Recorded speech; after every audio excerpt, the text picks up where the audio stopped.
يا أبا عبد الله يا أبا عبد الله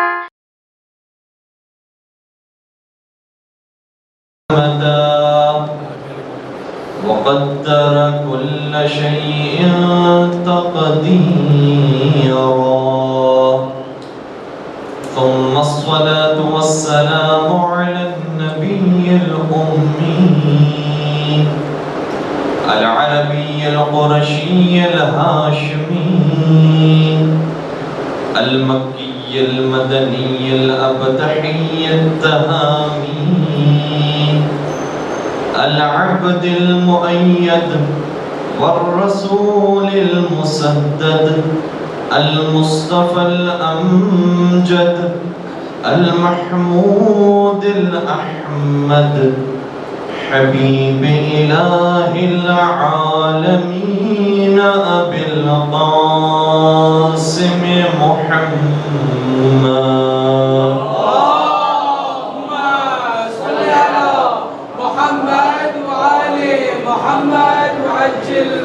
وعلى أهل بيته الطيبين الطاهرين المعصومين المظلومين الذين أذهب الله عنهم الرجس وطهرهم تطهيرا.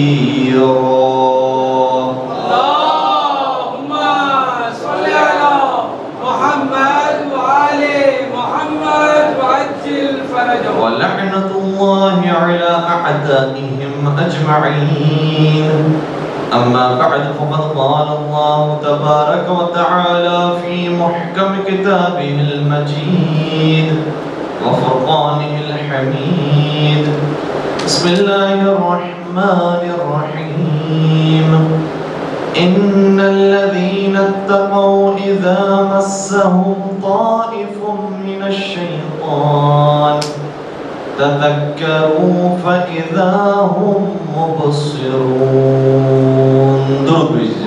اللهم صل على محمد وآل محمد وعجل فرجهم. ایسا کرام قدر روزے کے عنوان پر ہمارے مسائل جاری تھے اور میں درخواست کروں گا کہ آپ مومنین بھی یہاں پر جب تشریف لاتے ہیں تو اگر آپ کے خود اپنے کچھ مسائل ہوں یا کسی نے آپ سے پوچھوائے ہوں تو ضرور ہماری خدمت میں اور ہمارے سامنے رکھیے گا. ہم آپ کی خدمت میں جواب دینے کی کوشش کریں گے اور انہی سوالات سے اور آپ کی توجہات سے ہمارا حوصلہ بڑھے گا کہ کتنی بات ایسی ہے کہ جو آپ تک پہنچ رہی ہے اور کچھ سوالات ہیں آپ کے یا نہیں. ایک سوال جو صرف جوانوں تک محدود نہیں ہے بلکہ اگر دیکھا جائے تو ایک بڑی اکثریت ہماری اس مسئلے کی طرف مبتلا ہے اور اس کی طرف توجہ نہیں ہے. وہ یہ کہ نہ صرف کھانے پینے سے روزہ باطل ہوتا ہے اور اسی طریقے سے انٹرکورس سے جماع سے روزہ باطل ہوتا ہے اور دوسرے مبتلات روزہ ہے اس سے روزہ باطل ہوتا ہے بلکہ غسل کی حالت میں آذان فجر پر رہنے سے بھی روزہ باطل ہو جاتا ہے. ضروری ہے کہ آذان فجر سے پہلے پہلے انسان غسل انجام دے یعنی سحر سے پہلے پہلے جو اختتام سحر ہے جو اس کو ہم آذان فجر کہتے ہیں اس سے پہلے پہلے انسان غسل سے فارغ ہو جائے. اور اس بارے میں خود والدین کو بھی توجہ رکھنی چاہیے اور بچوں کو بھی کہ بہرحال یہ شرعی ذمہ داری ہے. ایسا نہ ہو کہ انسان شرم شرمی میں اخلاقیات میں اجتماعیات میں اور سوشلی اپنے آپ کو محفوظ کرنے کے لیے بہت ساری چیزیں بیان نہیں کر سکتا اس لیے اس واجب کو انجام نہ دے اور روزے کا آغاز کر دے. اگر کسی نے مسئلہ نہیں معلوم ہے اس وجہ سے اس طرح سے روزہ شروع کر دیا ہے اس کو پتہ ہی نہیں ہے کہ اس سے روزہ باطل ہو جاتا ہے تو ٹھیک ہے. بعض مراجعین فرماتے ہیں کہ اگر بالکل ہی نہیں جانتا تھا اور کوئی بتانے والا موجود نہیں تھا خود معلوم بھی کرنے کی کوشش کی پھر بھی نہیں پتہ چلا تو ایسا شخص بعض صورتوں کے اندر اس کا روزہ ٹھیک شمار ہو جائے گا. لیکن اگر کوئی شخص جانتا تھا کہ یہ مسئلہ ہے اور اس طرح سے روزہ شروع نہیں ہو سکتا ہے جب تک انسان غسل نہ کرے پھر بھی شرم شرمی بغیر غسل کے اگر انسان رہے تو پھر قضا بھی ہے اور کفارہ بھی واجب. اس لیے ضروری ہے کہ والدین بھی اس مسئلے پر توجہ رکھیں اور اولاد کو چاہیے کہ بہرحال اس واجب شرعی کو انجام دے کر اور طہارت کی حالت میں روزے کا آغاز کریں.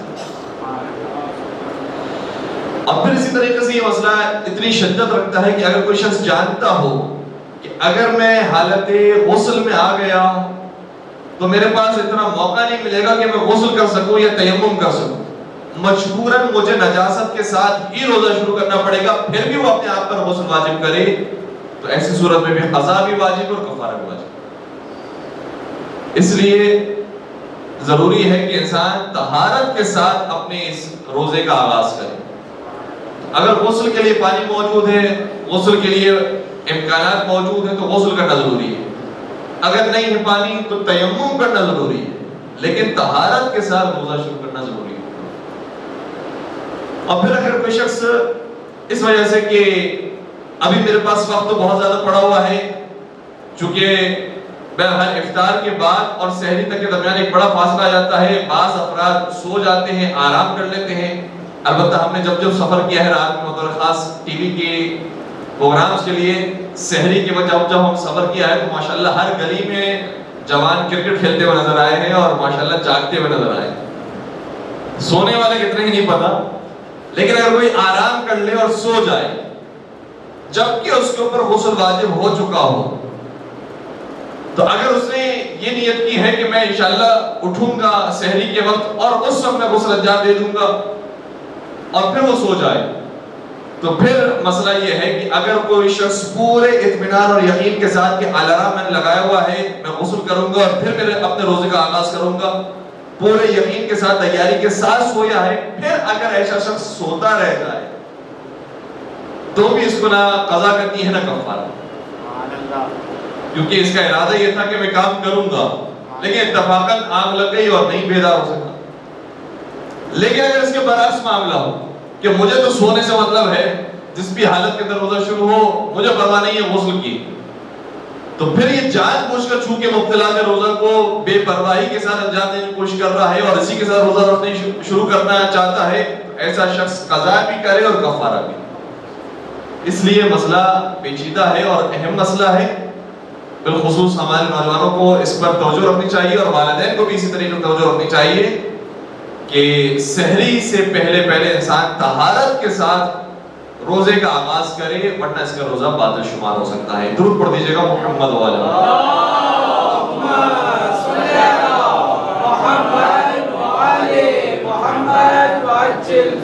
ایک اور مسئلہ جس کی طرف توجہ ذرا کم ہوتی ہے وہ یہ ہے کہ اللہ رسول اور معصومین علیہ السلام میں سے، ائمہ علیہ السلام میں سے کسی کے بھی نام سے ہم کوئی جھوٹی بات منسوب کریں۔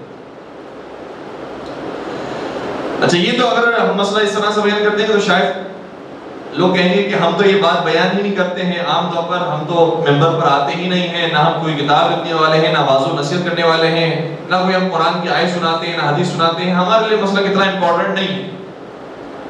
لیکن حقیقت یہ ہے کہ کبھی کبھار جو دیندار افراد ہوتے ہیں وہ بہرحال کسی چیز کی اہمیت بتانے کے لیے تاکید پیدا کرنے کے کہتے ہیں کہ یہ کام رسول اللہ نے کہا ہے، یہ کام مولا علی نے فرمایا ہے، یہ امام حسین علیہ السلام نے فرمایا ہے، یہ مولا امام جعفر صادق علیہ السلام نے فرمایا ہے۔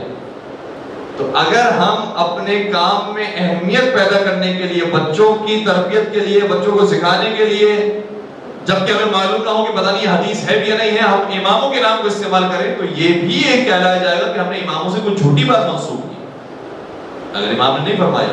مثال کے طور پر ہمارے ایک طریقہ رائج ہے اور مجھے نہیں معلوم کہ کیسے رائج ہوا ہے، شاید ہمارے جہاں سے ایسے اسلام ہماری طرف آیا ہے شاید وہاں کی یہ رسم نہیں تھی جو ہمارے یہاں شامل ہو گئی کہ جب ہم نماز سے فارغ ہو جاتے ہیں تو نماز فارغ ہونے کے بعد مصلی کو لپیٹ کر رکھتے ہیں، ایک کنارہ اس کا طے کر دیتے ہیں۔ اب اگر کوئی طے نہیں کرتا ہے اور ہم کہیں کہ نہیں معصومین اس طرح سے کیا کرتے تھے، رسول اللہ نے طریقہ سکھایا ہے، یہ مولا علی نے طریقہ سکھایا ہے، تو یہ جھوٹی بات ہو جائے گی کہ جو ہم ائمہ کرام صلی اللہ علیہ وسلم سے کوئی ہم باقاعدہ حدیثیں سنا رہے ہیں کہ جو شخص یہ کام کرے گا اس کو جنت میں یہ کچھ ملنے والا، کوئی حدیثیں سنا رہے ہیں اپنی بات میں تاکید پیدا کرنے کے لیے کہ یہ امام نے فرمایا ہے کہ مصلی کو اس طرح سے رکھا جاتا ہے، جبکہ امام نے فرمایا ہے، یہ جھوٹی بات منسوخ ہو جائے گی۔ اور اسی طریقے سے ایک سوال ہم نے مراجع سے کیا تھا جو بہت اہمیت کا حامل ہے اور میں توجہ چاہوں گا اس سوال کے اوپر۔ بسا اوقات ہمارے ممبروں سے ایک دوسرے حوالے سے بات بیان ہو رہی ہوتی ہے، وہ اپنے مقام پر ٹھیک ہے لیکن اس کو ہر جگہ پر رائج کر دینا اور ہر جگہ پر پھیلا دینا وہ نادرست ہے۔ وہ کیا اہل بیت کے بارے میں، معصومین علیہ السلام کے بارے میں روایات کے اندر یہ آیا ہے کہ اولنا محمد و اوسطنا محمد و آخرنا محمد و کلنا، یہ سب کے سب محمد۔ ایک اور مقام پر روایت میں آیا ہے کلنا نور واحد، ہم سب ایک ہی نور سے ہیں، یعنی گویا محمد مصطفیٰ اور علی مرتضیٰ میں ہمارے اعتبار سے فرق نہیں ہے، چاہے نبی حکم دے یا مولا حکم دے، بات ایک ہی، چاہے امام حسن حکم دے چاہے امام حسین حکم دے، ہمارے لیے دونوں حکم قابل احترام ہے، دونوں پر عمل کرنا واجب ہے۔ یہ بات ہمارے ممبر سے اس انداز سے بیان کی جاتی ہے، لیکن اس بات کو جب تھوڑا سا ایکسٹینڈ کرتے ہیں لوگ اور حدود سے باہر نکلنے کی کوشش کرتے ہیں، وہ یہ ہے کہ ہم نے کوئی ایک حدیث کا جملہ پڑھا اور دیکھا کہ اس حدیث کو بیان کرنے والے فرض کیجئے کہ چھٹے امام، لیکن جب ہم کسی بڑے مقام پر آئے اور کسی بڑی محفل میں بزرگان موجود ہیں یا بچوں کے درمیان بھی ہم اپنی بات میں تاکید پیدا کرنے کے لیے کہیں کہ جبکہ وہ فرمایا چھٹے امام نے ہیں، ہم کہیں کہ یہ مولا علی نے فرمایا ہے، ہم کہیں یہ پیغمبر اکرم نے فرمایا ہے، جبکہ ہمیں معلوم نہیں پیغمبر نے فرمایا ہے نہیں فرمایا، مولا کے فرمانے ہے نہیں فرمانے، ہم نے تو صرف امام صادق کا نام دیکھا تھا وہاں پر۔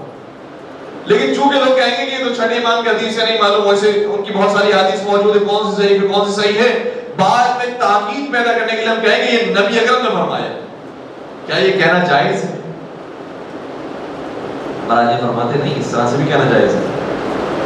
وہ اپنے مقام پر عقیدتی بحث ہے کہ یہ سب ایک ہی نور سے ہیں، لیکن یہ دوسرے مقام پر فقہی اور تاریخی بحث ہے کہ ہر ایک کا زمانہ الگ الگ ہے۔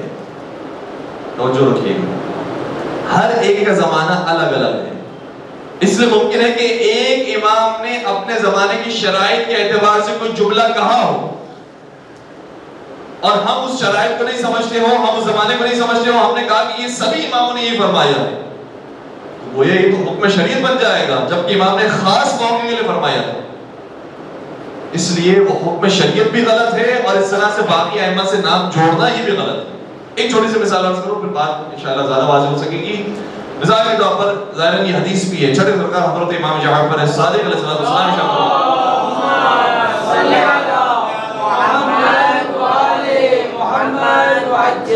فرماتے ہیں، کتاب میں ہم نے لکھا ہوا دیکھا کہ سیاہ لباس نہ پہنو یہ جہنمیوں کا لباس ہے۔ کتاب سیاہ لباس نہ پہنو جہنمیوں کے لباس۔ اب انسان حیران ہو جائے، یہ مولا امام فرما رہے ہیں، کیونکہ ہم کیا سوچ رہے ہیں، ہم کب سیاہ لباس پہنتے ہیں؟ ہم تو عام طور پر جب بھی سیاہ لباس پہنتے ہیں وہ عام طور پر عزاداری کا موقع ہوتا ہے، مجالس کے اندر ماتمداری کے اندر ہم اس وقت سیاہ لباس پہنتے ہیں، اور ہم نے فوراً سے اپنے ذہن کے اندر باتوں کو جوڑ دیا جبکہ اس کا کوئی جوڑ نہیں بنتا تھا۔ امام کسی اور موقع کی مناسبت سے فرما رہے تھے، ہم نے کسی اور موقع پر اسے سمجھ لیا، ہم نے سمجھا کہ گویا ہماری عزاداری کے بارے میں گویا یہ جملے آ رہے ہیں، جبکہ ساری عزاداری کی رسم و رواج ائمہ علیہ السلام نے ہمیں سکھائی۔ اور ایک مقام پر ہم نے پڑھ لیا کہ چھٹے امام نے فرمایا کہ سیاہ لباس نہ پہنو کیونکہ یہ جہنمیوں کا لباس ہے۔ ہم نے کہا بعد میں تھوڑی اور تاکید پیدا کرتے ہیں کہ نبی اکرم نے فرمایا کہ سیاہ لباس نہ پہنو کیونکہ جہنمیوں کا لباس ہے، جبکہ نبی اکرم کے بارے میں ہمیں معلوم ہی نہیں، کوئی حدیث اس طرح سے نہیں پڑھی۔ اور اسی طرح سے پھر بات آگے بڑھا لیجیے، مولا علی نے فرمایا، امام حسین نے فرمایا، تو اگر ہم اس طرح سے جو چھٹے امام کا جملہ ہے اس کو باقی اماموں سے منسوب کریں تو وہ بھی جائز ہے، اس کی بھی اجازت نہیں، جبکہ یہ سب کے سب ایک نور سے ہیں۔ کیوں؟ کیونکہ جس نے بات کہی ہے اس نے اپنے حالات کے حساب سے کوئی بات کہی ہے، ہم نے ان حالات کو نقل نہیں کیا، صرف جملے کو پکڑ لیا۔ اب کیا ہوا، کیوں چھٹے سرکار نے جملہ جواب فرمایا؟ جبکہ چھٹے سرکار ہی نے ہمیں آداب عزاداری بھی سکھائی، اور خود بھی عزا امام حسین علیہ السلام میں سیاہ لباس سے بھی تم کیا کرتے تھے۔ ائمہ علیہ السلام کی روش یہ ہوتی تھی کہ عزاداری کے اندر ہمیشہ سیاہ لباس پہنا کرتے تھے، چاہے وہ مولا سید سجاد ہو، امام باقر، امام صادق ہو، امام رضا ہو، تمام ائمہ کی سیرت رہی۔ تو کیوں فرمایا کہ پھر سیاہ لباس نہ پہنو یہ جہنمیوں کے لباس ہے؟ کہ اس وقت کے حالات یہ تھے کہ بنی امیہ کی حکومت جا رہی تھی، بنی عباس کی حکومت آ رہی تھی، بنی عباس نے اہل بیت کا نام لے کر حکومت میں آنے کی کوشش کی، اور ان کے بعض افراد کا لباس سیاہ ہوتے تھے۔ ابو مسلم خراسانی کا پورا لشکر جو 1,00,000 افراد پر مشتمل تھا، ان کا یونیفارم سیاہ رنگ کا، اور ابو مسلم خراسانی خاص الخاص افراد بنی عباس کا باقاعدہ بار بار آیا چھٹے سرکار کے پاس ملاقات کرنے کے لیے کہ امام کی تائید بھی حاصل کر لیں, اپنے لشکر کو اور اسٹرانگ کریں, اپنی حکومت کو اور اسٹرانگ کریں. امام نے کبھی بھی اس کا ساتھ نہیں دیا اور باقاعدہ اس کے خلاف امام نے جملہ شاہ فرمایا کہ سیاہ لباس نہ پہنو کیونکہ یہ جہنمیوں کا لباس ہے. سبحان اللہ سبحان اللہ. کتنا زمین و آسمان کا فرق آ گیا. وہ دشمن اہل بیت بن کر اور لوگوں کو بیوقوف بنانے کے لیے کہ میں اہل بیت کے ساتھی ہوں اور اہل بیت کے ہم عزادار ہیں, وہ سیاہ لباس سے بھی دم کیے ہوئے ہیں, لیکن حقیقت میں دشمن اہل بیت تھے. تو امام گویا یہ کہنا چاہ رہے ہیں کہ دشمن اہل بیت کے لباس سے بھی دم نہ کرو. اگر حقیقت مطلب دیکھا جائے تو یہ ہے کہ دشمنوں کے لباس کو نہ پہنو, لیکن ہم نے صرف اگر ظاہری اس کا لفظ دیکھ لیا اور کہا کہ چھٹے امام نے فرمایا ہے اور چھٹے امام کے بعد باقی اماموں کے ساتھ بھی ہم نے تطبیق کر دیا, تو یہی حرام کام ہے اور جھوٹی بات منسوب کرنا ہے باقی اماموں سے. اس لیے چھٹے سرکار نے یقین فرمایا ہے, باقی فرامین کو دیکھیں تو اس کے بعد ہمارے سامنے نتیجہ آ جاتا ہے. اس لیے ہم یہ یہاں سے درخواست بھی کر رہے ہیں کہ وہ اعتقادی بحث ہے جس میں ہم یہ کہتے ہیں کہ جو پہلے نے کہہ دیا وہی آخری نے کہہ دیا, وہ آخر نے کہہ دیا وہی درمیانی نے کہہ دیا, اور یہ سب کے سب ایک نور ہے. تو اعتقادی لحاظ سے دیکھا جائے تو واقعی سب کے سب ایک ہی بات کہہ رہے ہیں, لیکن چونکہ ہر ایک کا زمانہ الگ الگ ہے, اس لیے بات سمجھنے کے لیے ہمارے لیے ضروری ہوگا کہ جس نے جو بات کہی ہے ہم اسی کے نام سے وہ بات نہ کریں. تو چھٹے سرکار نے فرمایا تھا کہ سیاہ لباس نہ پہنو کیونکہ وہ جہنمیوں کا لباس ہے, اور بالکل یہی ہوا کہ سیاہ لباس کے ذریعے بعض لوگوں نے دھوکہ کھایا اور ان کو حکومت میں آنے دیا, اور سب سے زیادہ ظلم اگر ڈھایا ہے تو پھر بنی عباس والوں نے اہل بیت کرام السلام بٹھایا. تو ائمہ علیہ السلام کے نام سے منسوب کرنے سے پہلے انسان کو سمجھ لینا چاہیے اور دیکھ لینا چاہیے کہ جو میں روایت بیان کر رہا ہوں وہ اسی امام نے بیان کی ہے یا بیان نہیں کی ہے, ورنہ اس طرح سے ہم کسی بھی امام کے ساتھ نام منسوب کر کے حدیث بیان نہیں کر سکتے ہیں. درود پڑھ دیجیے گا محمد و آل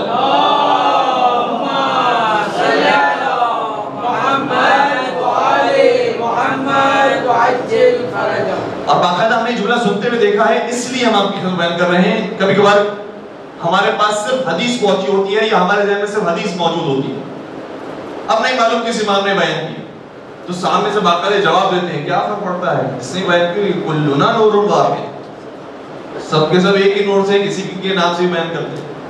اس طرح سے جائز نہیں ہے.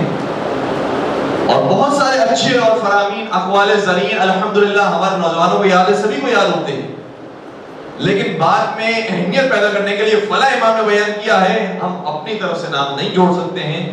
احتیاط کرنا اس کے اندر ضروری ہے. اگر نہیں معلوم ہے تو یہ کہہ دیجئے کہ معصومین میں سے کسی معصوم نے شاہ فرمایا, یا امام معصوم نے, اگر امام ہو تو امام معصوم نے شاہ فرمایا, تو پھر اس کے اندر کلی بات آ جائے گی. ہو سکتا ہے کہ پہلے امام ہو, دوسرے امام ہو, تیسرے امام ہو, ہم نے ذکر نہیں کیا ہے, تب اس طرح سے حدیث نقل کرنا ٹھیک ہوگا. درود پڑھ دیجیے گا محمد و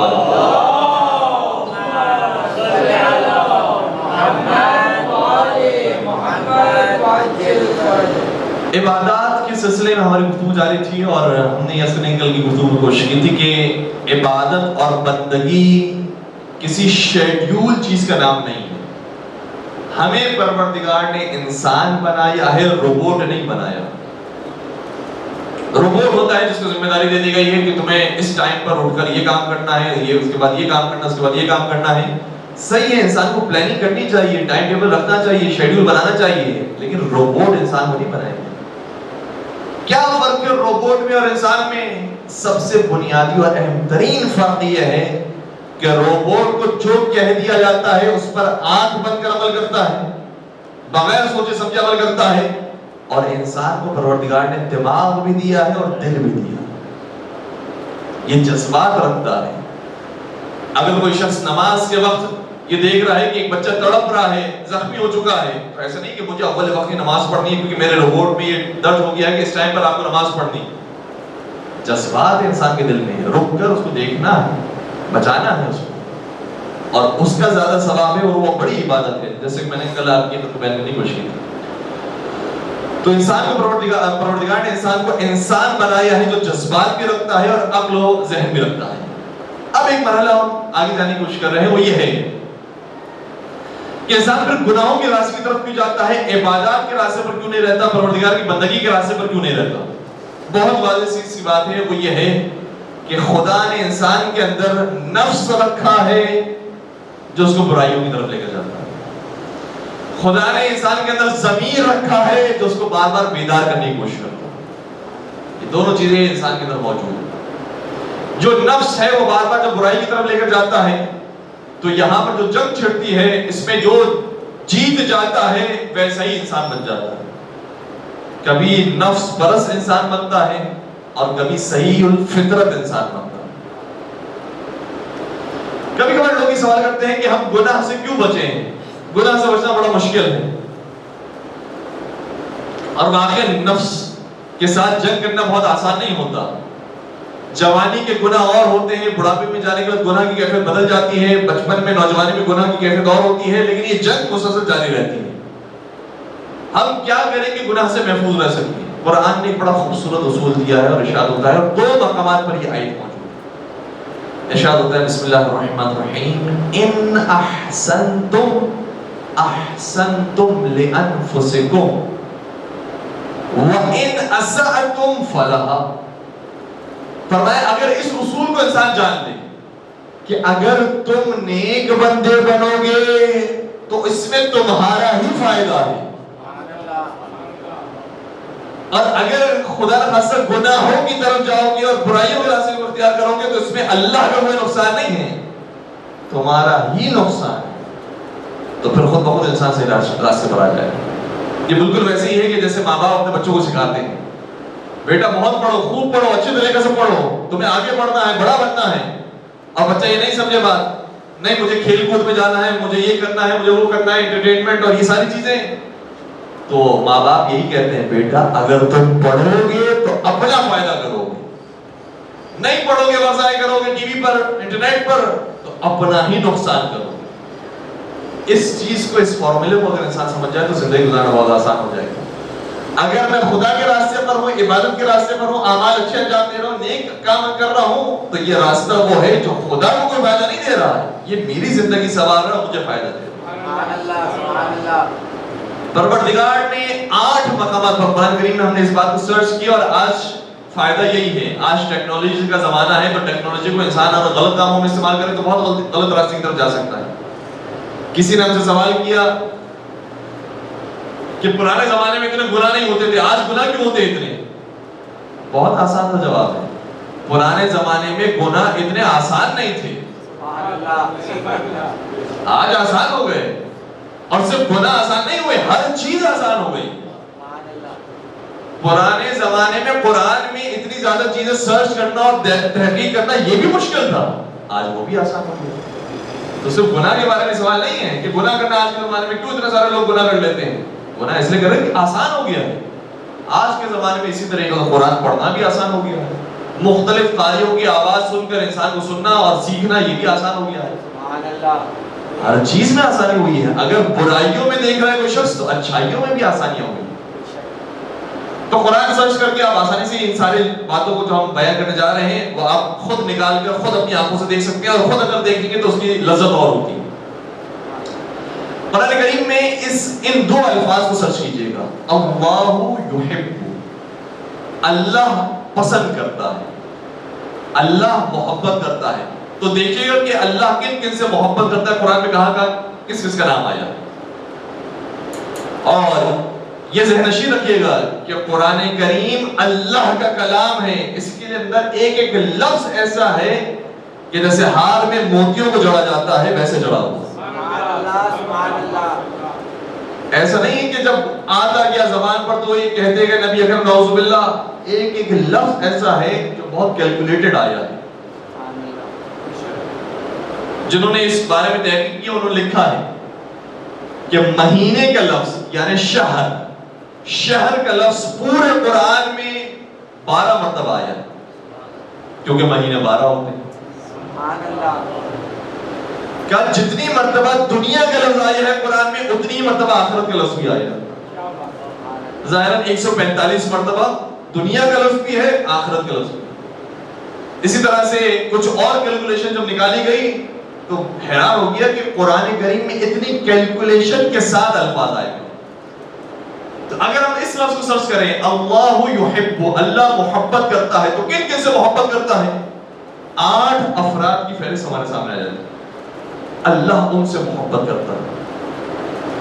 اور دیکھیے گا جن جن سے خدا محبت کرتا ہے اس میں خدا کا کوئی فائدہ نہیں ہو رہا. یہ جو شخص بنا ہوا ہے اس میں خود کا فائدہ. سب سے زیادہ آیتیں جس کے بارے میں آئی ہیں ان اللہ یحب المحسنین, جو نیکیاں کرنے والے ہیں خدا ان سے محبت کرتا ہے. نیکیاں کرنے والے کی زندگی خود اچھی ہوتی ہے.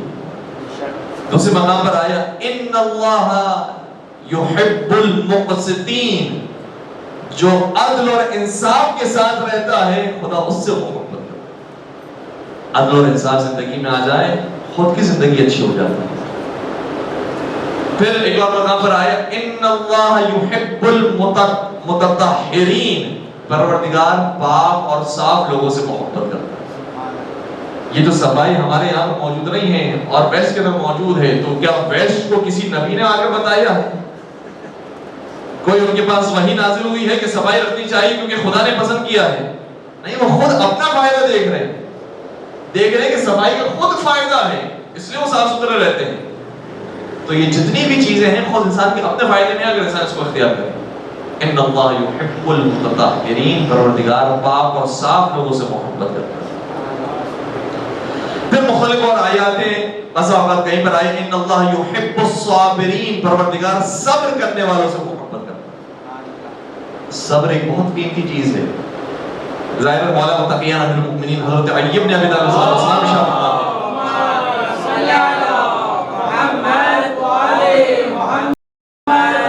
فرماتے ہیں اگر کوئی مصیبت انسان پر آئے اور پھر وہ آہو بکا بلند کرے تو مصیبت ایک سے دو ہو جاتی ہے. اگر مصیبت کے بعد کوئی جزا اور فضا کرے تو مصیبت ایک سے دو ہو جاتی ہے. پہلے تو وہ مصیبت تھی, اب یہ خود آواز بلند کرنا اور چیخ و پکار کرنا یہ خود دوسری مصیبت آ گئی.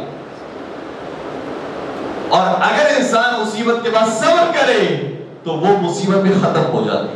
سبحان اللہ, سبحان اللہ. کیا ہمیں خوبصورت تعلیمات دی ہیں. صبر کے کتنے فائدے ہیں, خود انسان کے اپنے لیے فائدے ہیں. پروردگار نے انتخاب کیا تھا اس لیے صبر کے راستے پر اختیار کریں. تو یہ الفاظ آپ سرچ کیجئے گا اللہ یحب, اور اس کے اندر پھر نتائج دیکھیے گا. یہ سب کی سب وہ چیزیں جو خود انسان کے اپنے لیے فائدے مند ہیں. اگر انسان اس چیز کو جان لے کہ گناہ میرے لیے نقصان دہ ہوتا ہے, عبادتیں میرے لیے فائدے مند ہوتی ہیں, تو پھر کسی اور کی پرواہ ہی نہیں کرے گا. اپنے آپ کی پرواہ کرتے ہوئے خود بخود وہ گناہوں سے پرہیز کرے گا. ایک درود پڑھ دیجئے محمد وعلیہ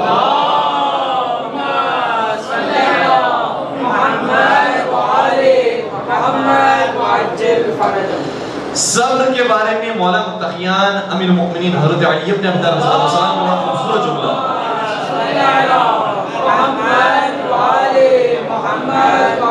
فرماتے ہیں کہ میں نے جتنا صبر کیا ہے اتنا کسی نے نہیں کیا. اور پھر اس کی وضاحت کے لیے ایک تفصیل سے روایت موجود ہے, ورنہ بعض روایتوں کے اندر سے اشارے ہیں کہ مولا متقیان سید الصابرین ہیں. مولا متقیان اول مظلوم ہے, سب سے پہلے مظلوم مولا علی ہے. لیکن ایک روایت میں پوری تفصیل موجود ہے. کیسے مولا متقیان نے سب سے زیادہ صبر کیا ہے؟ کہا جب میرا بچپنا تھا اور ابھی بعثت نبی اکرم نہیں ہوئی تھی, اسلام کا اعلان نہیں ہوا تھا, اس سے پہلے تک جو میرے بھائی تھے اگر انہیں کوئی چیز کھلانا ہوتی تھی تو میرے منہ میں پہلے ڈالی جاتی تاکہ اس کو دیکھ کر وہ کھانے لگے. اور اگر وہ مریض ہو جاتے تھے تو دوائی دوسروں کو پلانی ہوتی تھی لیکن مجھے پلائی جاتی تھی, اور میں اس پر صبر کرتا تھا. لیکن یہ آغاز صبر تھا, یہ تو بہت چھوٹی مصیبتیں تھی جو مجھ پر آئی. اس کے بعد مصیبتوں میں اور اضافہ ہونے لگا اور بڑی بڑی مصیبتیں. نبی اکرم کی بعثت کا زمانہ آیا, 13 سال تک نبی اکرم کے ساتھ مولا علی مکہ میں رہے. تو مکہ میں اگر نبی اکرم پر ظلم و ستم ہوتا تھا تو کیا علی مرتضیٰ پر نہیں ہوتا تھا؟ جس طرح سے نبی اکرم پر پتھر مارے جاتے تھے اسی طریقے سے مولا علی کو مارے جاتے اور مولا علی دفاع فرمایا کرتے تھے. بلکہ یہ حتی روایات کے اندر ملتا ہے کہ نبی اکرم جواب نہیں دے سکتے تھے کیونکہ بچے تھے جو نبی اکرم کو پتھر مار رہے ہوتے تھے. اس لیے اگر نبی اکرم ان کے پتھروں کا جواب دیں تو کہا جائے گا کہ تم نے بچوں سے انتقام لیا ہے, بچے تو کھیل کود میں کر جاتے ہیں. اس لیے مولا علی ہوتے تھے ایک طرف تنہا علی اور دوسری طرف مکے کے سارے بچے, اور اس طرح سے نبی اکرم کی خاطر مولا علی نے پتھر برداشت کیا. البتہ روایات اور بھی ہیں, بات کو اور آگے بڑھو.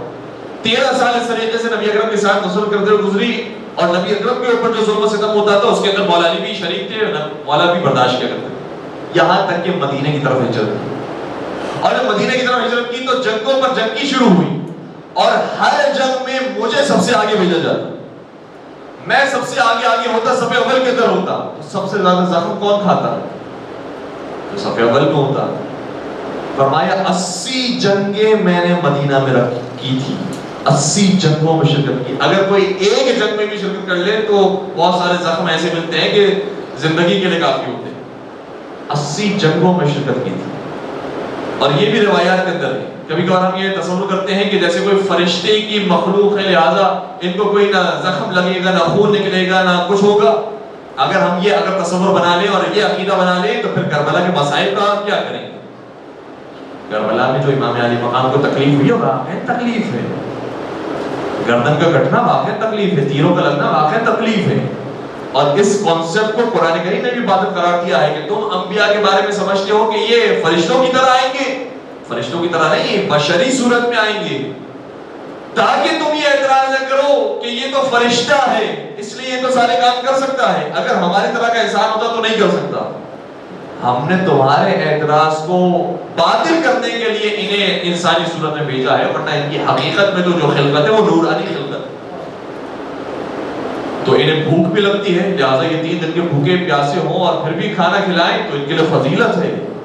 اس طرح سے عام انسان کو بھوک لگتی ہے نہیں بھوک لگتی ہے، لیکن یہ بھوک کو برداشت کرتے ہیں۔ تو مولا متقیہ نے 80 جنگوں میں شرکت کی ہے اور زخم سہے ہیں، اور شاید بدن کا کوئی حصہ نہیں تھا جس پر زخم موجود نہ ہو، اتنے زخم میرے مولا نے سہے، برداشت کی۔ لیکن فرماتے ہیں یہ ساری مصیبتیں چھوٹی مصیبتیں تھیں، فجاءت الطامۃ الکبریٰ، اس کے بعد تو بڑی عظیم مصیبت۔ جب نبی اکرم اس دنیا سے چلے گئے اس کے بعد اصل مصیبت آئی کہ نہ صرف یہ کہ میری گردن میں رسی باندھی گئی اور گھسیٹا گیا، بلکہ زہرہ مرضیہ کو تمانچے لگائے گئے، انہیں تازیانے لگائے گئے، انہیں در و دیوار کے درمیان پیس دیا گیا اور میرے حق کو غصب کیا گیا۔ اور پھر آگے اب میں آپ کی خدمت میں مسائل کی جملہ نہیں کر رہا، اس نقطے تک لے کر آنا چاہتا تھا کہ صبر کیسا تھا میرے مولا کا۔ سارا صبر کرنے کے بعد، سارے مسائل برداشت کرنے کے بعد میرے مولا ارشاد فرماتے ہیں کہ وَلَمْ أَرَى بِحَمْدِ اللَّهِ إِلَّا خَيْرًا، لیکن اے پروردگار میں نے ان سارے مصائب میں خیر کے علاوہ اور کچھ نہیں دیکھا۔ اے پروردگار تیری حمد ہے اس بات پر کہ میں نے تمام مصائب میں خیر کے علاوہ کچھ نہیں دیکھا۔ کہاں ہے دنیا کے صابرین جو اس بات پر اتراتے ہیں کہ ہم بڑا صبر کر رہے ہیں، بڑی مشکلات ہیں، پھر بھی صبر کر رہے ہیں؟ صبر یہ ہوتا ہے انسان اس کے باوجود ہی کہ پروردگار تیری جانب سے میں نے خیر کے علاوہ کچھ نہیں دیکھا۔ اور یہ ائمہ صلی اللہ علیہ وسلم کی دعا کا بھی جملہ ہے، شہزادی کون ہے حضرت فاطمہ زہرا السلام علیہا کی دعاؤں کے اندر یہ جملہ موجود ہے۔ فرماتی ہیں کہ 2 انداز سے یہ جملہ معصومین سے ہم تک پہنچا ہے۔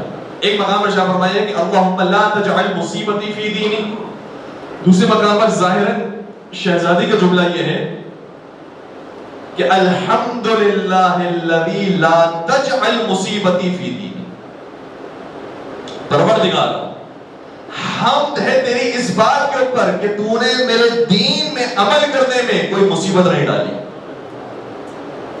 جتنی مصیبتیں ہیں، دنیاوی پریشانی آ گئی، مال و دولت کی، حکومت کی، اور حتیٰ عزت آبرو پر بات آ گئی، سارے دنیاوی چیز ہیں، لیکن تیری بندگی میں میرے اوپر کوئی مصیبت نہیں، میری بندگی کا سفر ہمیشہ جاری رہا۔ یہ میرے مولا کا جملہ اور بی بی کا جملہ۔ اور پھر سمجھ میں آتا ہے کہ جب علی اور زہرا جیسے ماں باپ ہوں تو پھر بیٹی زینب کبریٰ جیسی بنتی، جو پھر دربار میں یہ کہیں کہ ما رأیت الا جمیلا۔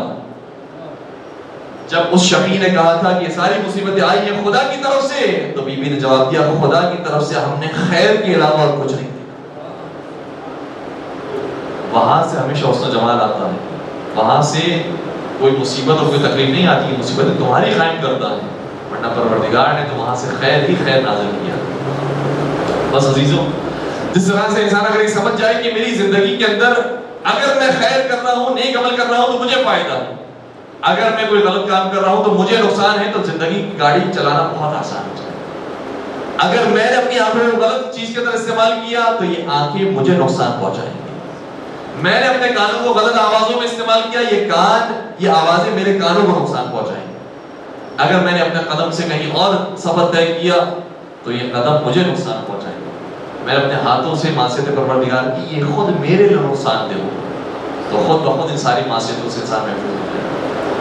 اللہ پروردگار کا اور پروردگار کے ولی کا دروازہ اتنا کھلا ہوا ہے، اتنا لوگوں کے لیے انہوں نے دروازہ اور وسعت رکھی ہے کہ جس میں اگر کوئی گنہگار بھی آ جائے اور صحیح معنوں میں توبہ کر لے تو انہیں بھی پروردگار قبول فرما لیتا ہے.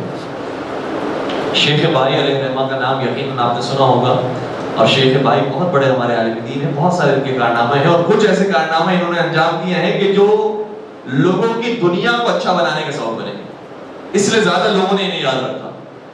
انہوں نے ایک ایسا غسل خانہ بنایا تھا اس زمانے کے اندر کہ جس غسل خانے میں پانی گرم آتا تھا، غسل خانہ جبکہ بہت وسیع عریض تھا، اور اس سارے غسل خانوں کو گرم کرنے کے لیے کچھ زیادہ آگ کی ضرورت نہیں ہوتی تھی، صرف ایک شمع کی ضرورت ہوتی تھی. ایک شمع کے ذریعے وہ اتنا بڑا غسل خانہ گرم رہتا تھا.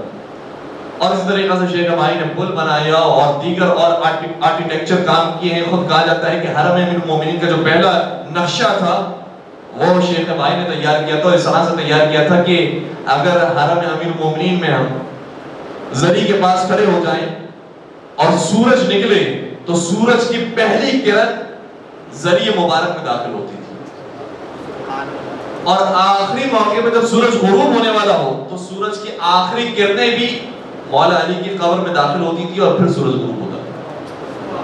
ایسا نقشہ انہوں نے حرم کا ڈیزائن کیا. تو بڑے انہوں نے کارنامے انجام دیے تھے. انہیں حکم دیا گیا اور انہوں نے طے کیا کہ میں حرم میں مولا رضا علیہ السلام کو تعمیر کرواؤں گا، اور انہیں یہ کام سپرد کر دیا گیا. تعمیر کا کام شروع ہوا. بہت سارے مزدور تھے جو کام کر رہے تھے. شیخ بھائی چونکہ بہت مصروف آدمی تھے اور بہت بڑی شخصیت تھے، لہٰذا وہ مختلف جگہوں پر سفر کیا کرتے تھے. آخری کام رہ گیا تھا کہ اس حرم کا دروازہ کیسے بنایا جائے گا، اس دروازے کا ڈیزائن کیسے ہوگا. تو شیخ بھائی نے کہا تھا کہ جب میں ایک سفر سے لوٹ کر آ جاؤں تو پھر میرے حکم کے مطابق جو میں ڈیزائن بتاؤں گا اس طریقے سے دروازہ تعمیر ہونا چاہیے. لوگوں نے کہا ٹھیک ہے. باقی جتنے کام تھے ان سب کو فائنلائز کیا گیا اور ان کا انتظار کیا گیا. لیکن عجیب بات یہ ہوئی کہ جب شیخ بھائی مشہد لوٹے تو انہوں نے دیکھا کہ حرم میں مولا رضا کا دروازہ بن چکا. بڑے جلال میں آ گئے. میری اجازت کے بغیر کس نے دروازہ بنایا؟ میں نے کہا تھا کہ میں سفر سے لوٹ کر آ جاؤں پھر دروازہ بنایا جائے اور میری نظروں کے سامنے بنایا جائے. یہ دروازہ کس نے بغیر اجازت بنایا؟ پوچھا گیا مزدوروں سے. مزدوروں نے کہا کہ فلاں نے ہمیں حکم دیا تھا. ان کے پاس گئے. جب ان کے پاس پہنچے انہوں نے کہا کہ ہمارے اوپر سے آرڈر آیا تھا. اب ان تک پہنچے جو آخری اتھارٹی تھی ان کے پاس جب پہنچے کہا کہ آپ کو کس نے پرمیشن دی کہ اس طریقے سے حرم کا دروازہ بنا دیں؟ کہا کہ اگر آپ معاف کر دیں تو ہم آپ کو بتا نہیں سکتے. کیا مطلب بتا نہیں سکتے؟ میں اس کا مالک تھا، میں اس کا ٹھیکیدار تھا، مجھے بنانا تھا کس طریقے سے مجھے ڈیزائن کرنا ہے. کس نے میری اجازت کے بغیر بنایا؟ اس کو توڑایا جائے. میں اس کو الگ انداز سے بنانا چاہتا ہوں. کیا اگر آپ اتنا ہی اصرار کرتے ہیں تو پھر ہم بتا دیتے ہیں کہ کس کا حکم آیا تھا کہ جس کی وجہ سے ہم نے یہ روزہ اور اس طریقے سے ہم نے یہ دروازہ بنایا. کس کا حکم؟ کہ متعدد راتوں میں خود مولا رضا علیہ السلام ہمارے خواب میں آئے.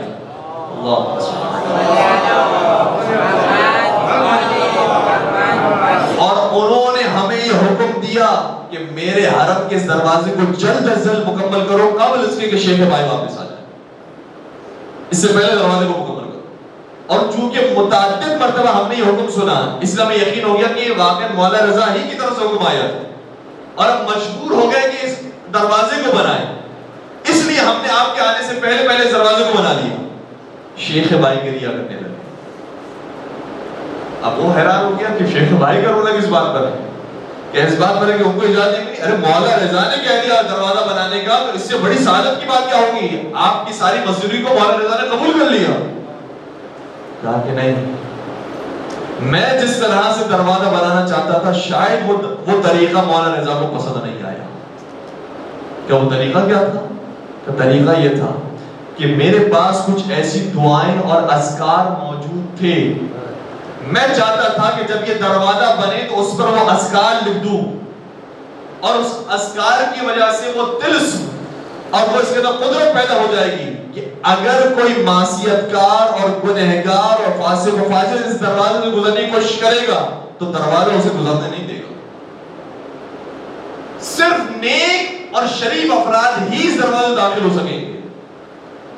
لیکن جب تم نے بتایا کہ مولا رضا نے کہا ہے جلدی دروازہ بناؤ قبل اس کے کہ شیخ بھائی آ جائے، تو میں سمجھ گیا کہ مولا رضا بتانا چاہتے ہیں اے شیخ بھائی ہمارا دروازہ کیا محدود کرنا چاہتے ہو؟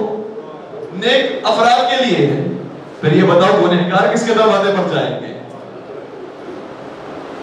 اگر کسی سے غلطی ہو گئی ہے زندگی میں، کوئی کوتاہی ہو گئی زندگی میں، وہ کس کے دروازے پر جائے گا اور کس کے دروازے پر آ کے معافی مانگے گا؟ اس لیے کہا کہ جلدی بناؤ دروازہ، یہ دروازہ کسی کے لیے بند نہ ہونے پائے۔ یہ دروازہ وہ ہے کہ جو عام اور خاص، عالم اور جاہل سب کے لیے بنا۔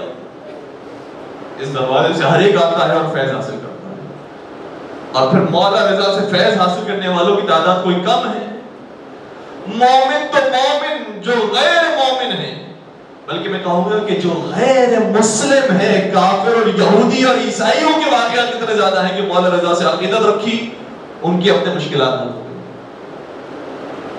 جس میں صرف ایک واقعے کی طرف اشارہ کروں کہ ایک عیسائی شخص یہ کہتا ہے کہ میں اس حرم کی مزدوری کے اندر شریک تھا، مجھے بلایا گیا تھا ایک خاص مقصد کے لیے کہ میں کام انجام دوں، اور میں کبھی زیارت پر جاتا نہیں تھا، یہاں تک کہ میری زوجہ نے مجھے فون کر کے کہا کہ تمہارے بیٹے کی حالت بہت خراب ہے، کچھ کرو اس کے لیے۔ کہا کہ میں یہاں بیٹھ کر کیا کر سکتا ہوں؟ کہ حالت اتنی خراب ہے کہ وہ مرنے کے قریب ہے، تم یاد رکھو اگر تم دیر سے پہنچے تم اس کی لاش دیکھو گے۔ کہ میرے ذہن میں تو اور کوئی نہیں آیا سوائے یہ کہ میں اسی روزے کے اندر چلا جاؤں اور کہوں کہ اے امام رضا، اے شیعوں کے امام، اگر آپ میری بھی مدد کر سکتے ہیں تو میری مدد کر دیجیے۔ کہتے ہیں میں نے یہی کام کیا اور بہت گریہ آیا مجھے، حرم کا ماحول ہی ایسا ہے کہ انسان رونے لگتا ہے، بہت گریہ آیا، بڑا قرب پیدا ہوا، بڑا رابطہ پیدا ہوا۔ جب میں باہر آیا تو دوبارہ سے میری زوجہ نے فون کیا اور کہا کہ تم نے کون سے ڈاکٹر کا انتظام کیا تھا؟ ارے وہ ڈاکٹر آیا، صرف میرے بیٹے کے اوپر ہاتھ پھیرا ہے، اسے شفا مل گئی۔ یہ شخص رونے لگا اور روتے روتے سوال کرتا ہے میں نے تمہیں ڈاکٹر نہیں بھیجا، میں تو امام رضا کے روزے پر گیا تھا، میں نے تو کسی ڈاکٹر کا انتظام نہیں کیا۔ کہا کیوں نہیں؟ تھوڑی ہی دیر گزری نہیں تھی، تمہارا فون میں نے رکھا تو دروازے پر بیل بجی اور میں نے دروازہ کھولا تو اس نے کہا کہ میں ڈاکٹر رضا ہوں، میں ڈاکٹر رضا ہوں، تمہارے شوہر نے مجھے بھیجا۔ اور یہ کہنے کے بعد وہ اندر آیا، اسے کچھ میں نے بتایا نہیں کہ میرے ساتھ ماجرا کیا ہوا ہے، کیا پریشانی ہے، میرا بچہ کہاں ہے، کچھ نہیں بتایا۔ وہ ڈائریکٹ میرے بچے کے کمرے میں گیا، اس کے اوپر ہاتھ پھیری، اس کو کہا کھڑے ہو جا، اور کیا دیکھا کہ میرا بیٹا کھڑا ہو گیا۔ میں نے اس کا بڑا شکریہ ادا کیا۔ تو مولا رضا تو غیر مسلموں پر بھی رحم کھاتے ہیں، ان کی بھی حاجت روائی کرتے ہیں۔ تو جو شیعہ ہیں اگر ان سے کوئی گناہ ہو جائے، کوئی کوتاہی ہو جائے، کیا مولا رضا معاف نہیں فرمائیں گے؟ یہ دروازہ سب کے لیے کھلا ہوا ہے۔ بس عزیزوں، ایک امام رضا کا دروازہ وہ ہے کہ جو واقعی دکھائی دیتا ہے۔ ہمارے ہر امام فضل و کرم میں اپنی مثال آپ ہیں، لیکن جو دکھائی دیتا ہے، جیسے مولا رضا کے روزے کی شان ہے ویسے کسی امام کے روزے کی شان ہمیں نظر نہیں آتی ہے، جو ظاہری آنکھیں اس سے نظر نہیں آتی۔ یہ مولا رضا کے روزے کی شان ہے۔ لیکن ہاں، کربلا کے میدان میں جس طرح سے حر جیسے گنہگار کو مولا حسین نے معاف کیا ہے، ایسی مثال بھی ہمیں کسی امام کے ساتھ نظر نہیں آتی۔ حر جیسا گنہگار، اللہ اکبر، یہ جملہ ہی کہہ دینا بڑا کافی ہے کہ حر جب پہلی مرتبہ امام حسین کے لشکر کو روکنے کے لیے پہنچا ہے تو امام حسین کے گھوڑے کو اس نے روکا ہے اور بیویوں کے رونے کی آواز بلند ہو گئی۔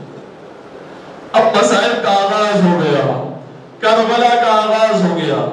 کربلا کے مصائب کا آغاز کرنے والا کون؟ حر، اتنا بڑا گنہگار۔ پھر آگے جب یہ لشکر چلنے لگا، امام کو کوفے کی طرف جانے کی اجازت نہیں دیتا تھا، ساتھ ساتھ رہتا تھا حر اور حر کا لشکر۔ یہاں تک کہ جب ایک مقام آیا جس کو کربلا کہا جاتا ہے، جب اس مقام پر پہنچے تو حکم آیا تھا ہور کو کہ اب حسین کو نہ آگے جانے دینا نہ پیچھے جانے دینا، جہاں پر ہے وہیں پر ہی روک دیں، وہیں پر ہی محسوس کر دیا۔ خیمے لگائے گئے، حکم دیا گیا کہ حسین کے جو خیمے نہر سے قریب لگے ہوئے ہیں ان کو اٹھا دیا جائے، اور نے کہا کہ مجھے حکم آیا ہے اس لیے مجبور ہوں، آپ اپنے خیموں کو اٹھا لیجیے۔ خیموں کو اٹھانے کا حکم دے دیا۔ یہاں تک کہ 7 محرم کی تاریخ آئی، لشکر پر لشکر آنے لگے اور بار بار اطلاع دیتے تھے کہ ابھی امام حسین یہاں پر ہیں، ابھی امام حسین یہ کر رہے ہیں، ابھی امام حسین کی یہ تیاریاں ہیں۔ لشکر پر لشکر آنے لگے۔ کیسے کیسے لشکر آئے؟ شمر کا لشکر آ رہا ہے، انس ابن سنان کا لشکر آ رہا ہے، عمر سعد کا لشکر آ رہا ہے، خولی کا لشکر آ رہا ہے۔ اتنے بڑے بڑے ظالموں کے لشکر کو بلایا، کتنا بڑا معصیت کار ہو گیا، کتنا زیادہ شرمندہ ہوگا۔ لیکن بس ازادارو 10 محرم کو جناب ہور نے جو راستہ اختیار کیا، جانتے تھے کہ دنیا کے اس گنہگار کو کوئی معاف کر ہی نہیں سکتا سوائے رحمت للعالمین کے نواسے۔ میں اتنا معصیت کار ہوں، اتنا گنہگار ہوں، مجھے کوئی معاف کر ہی نہیں سکتا سوائے رحمت للعالمین کے نواسے۔ پہنچ گئے مولا حسین کی بارگاہ میں اور مولا حسین نے استقبال کیا۔ مراجعین یہ فرماتے ہیں، علماء کرام یہ بیان فرماتے ہیں، مولا حسین نے ہر کو وہ مقام دیا ہے کہ آج بڑے سے بڑا مجتہد اگر مولا حسین کی زیارت پر آتا ہے تو اس کی زیارت نامکمل رہے گی جب تک کہ ہر کی زیارت نہ کرے۔ ہر شہدائے کربلا میں شامل ہیں، جن کے بارے میں چھٹے سرکار شاہ فرماتے ہیں کہ بے ابی انتم و امی تبتم، میرے ماں باپ تم پر قربان ہو جائیں، تو مولا امام صادق کے ماں باپ جس پر قربان ہو جائیں اس فہرست کے اندر جناب ہر بھی شامل ہیں۔ اتنا بڑا مقام، اتنا بڑا مقام مل گیا؟ نہیں حضرات، اس سے بھی بڑا مقام ملا ہے۔ وہ کیا مقام تھا؟ جب جناب ہر تشریف لائے اور پھر مولا حسین نے جانے کی اجازت دی، جناب ہر چلے گئے، بہترین جہاد کیا۔ جب شہید ہونے والے تھے اس وقت میرے مولا نے بشارت دی، اے ہر جب تم حوض کوثر پہنچو گے، میرے نانا سے تم جام کوثر پیو گے، جنت میں داخل ہوگے، تو تم میرے آگے آگے پہنچو گے،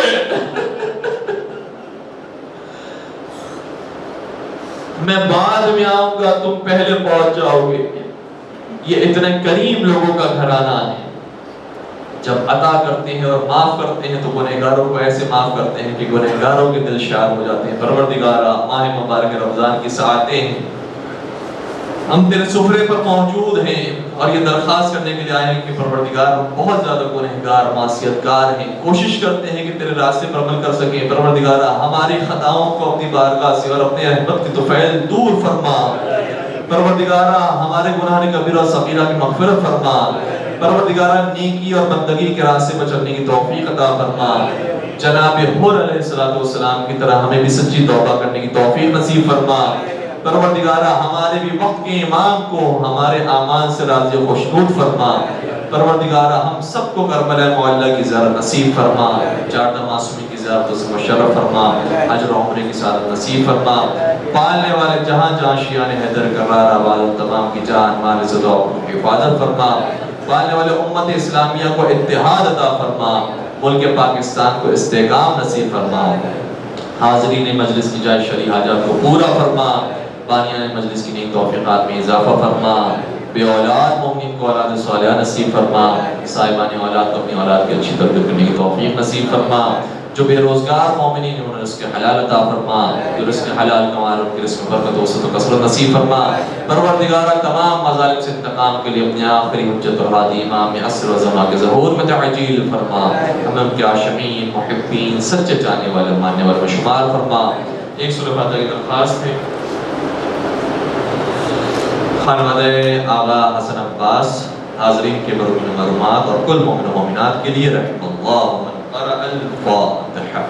بسم اللہ الرحمن الرحیم، الحمدللہ رب العالمین، الرحمن الرحیم، مالک یوم الدین، ایاک نعبد و ایاک نستعین، اهدنا الصراط المستقیم، صراط الذین انعمت علیہم غير المغضوب عليهم ولا الضالين۔